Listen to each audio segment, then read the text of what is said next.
When I'd been taken to court initially, uh, the list of witnesses that they'd said were to witness against me would be Constable Roy Normore, uh, Constable Roach, T.L.E. Kickman, and my sister, Suzanne Prior Verera.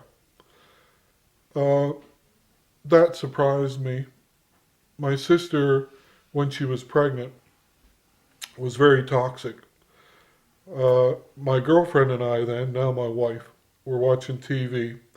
I heard her in the bedroom, very loud, almost choking noises. So I said to Audrey, I better go see what's happening.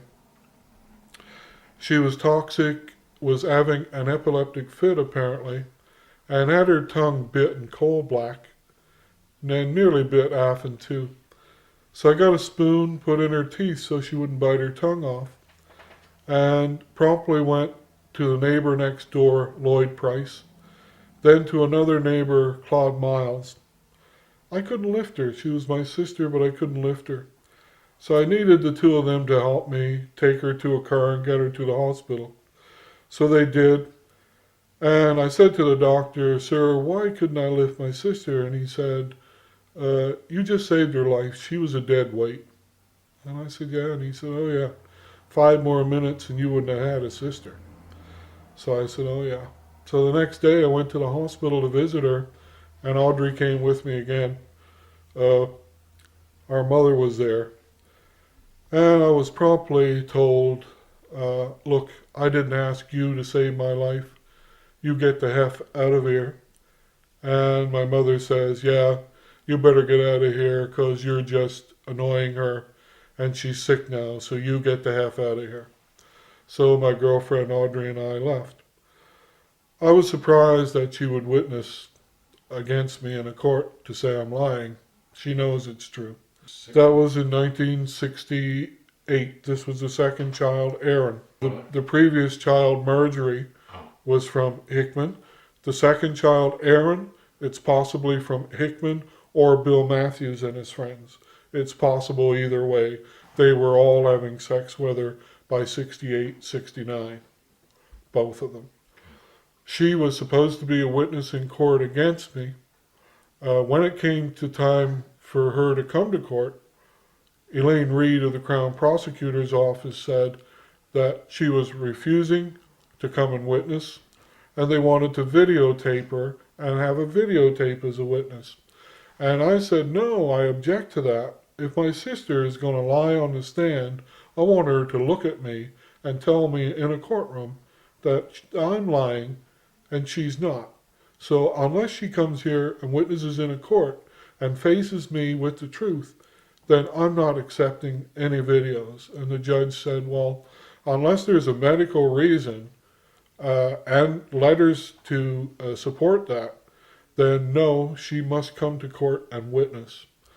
A brother-in-law told me that he was informed that she had told the Crown Prosecutor's Office that if she was subpoenaed and forced to come to court as a witness, that she would tell the whole truth and it wouldn't be any good for their case. So she was never brought to court as a witness. Last night, after this news in court yesterday, I contacted my sister in Marystown. I said, Lucy, these people are out to kill me. This is the other sister. This is another sister. If you don't help me and come forward to the RCMP and talk to the rest of my sisters, then they're going to get rid of me and put me in the Waterford. She cried and said, I love you, and I'll contact them as soon as I can. Last night I talked with my sister Lucy in Marystown, and she said that she's going to get in touch with my sister Joan in Brampton and see if they can contact Suzanne, who apparently now lives in Quebec. My sister Lucy lives in Marystown. Joan, my sister Donna, my brother Ellen, and live in Brampton, Ontario. And apparently my sister Suzanne now lives someplace in Quebec. I don't know her address. But Lucy said that she's going to talk to Joan, and they're going to see if they can get together and approach possibly the RCMP or someone that they can contact and see if she can help support me. Lucy said, Byron, I can't back up everything you're saying because you're older, but I know what you're saying is true. And hopefully, I'm hoping that between now and the 21st, when I have to go back to court, that maybe we can get together. I've done everything I can to support them. I just want them all to be honest with themselves. Until they do that, we can't get past this. If you're not honest with yourself, then you never become a good person. That's something I pray that they do before they put me in the Waterford. And if they do put me in the Waterford, then I wish them all the best. And I love them. Oh, Byron. So when was the last time you talked to Suzanne? How long has it been? I haven't spoken with my sister Suzanne since I called her when the court started initially. I believe that was 2007.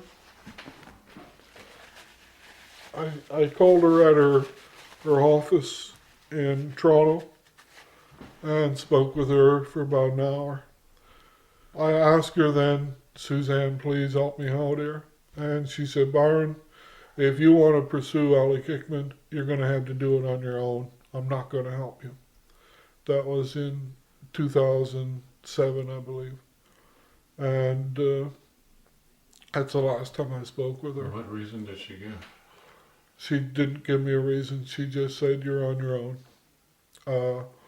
When she was finished high school in Grand Bank, she was promptly hustled out of town, taken to Ontario, given a job with a couple of Italian guys there with a concrete company. And she'd worked for them ever since. Apparently, they were friends of one of Ali Kickman's family members. And as far as I knew, she was still working there. But apparently in the past year or so, she's finished and moved from Ontario and lives in Quebec someplace. But I don't know any more than that, other than we had a uncle that died, Uncle Leo Prior, back in, I believe that would be probably 95. She called and said she'd like to come home to the funeral, but she didn't have any way down or back or a place to stay. So I said, that's fine. I'll pick you up at the airport. You can come with me and I'll bring you back and you can stay with us. And we'll find a place down there when we get there. And she said, okay. So we met at the airport, and first thing she did was apologize. We both had a good cry. She said, I'm sorry. And I said, yeah, me too. She came to our house and played with our son for a couple of days. We went to the funeral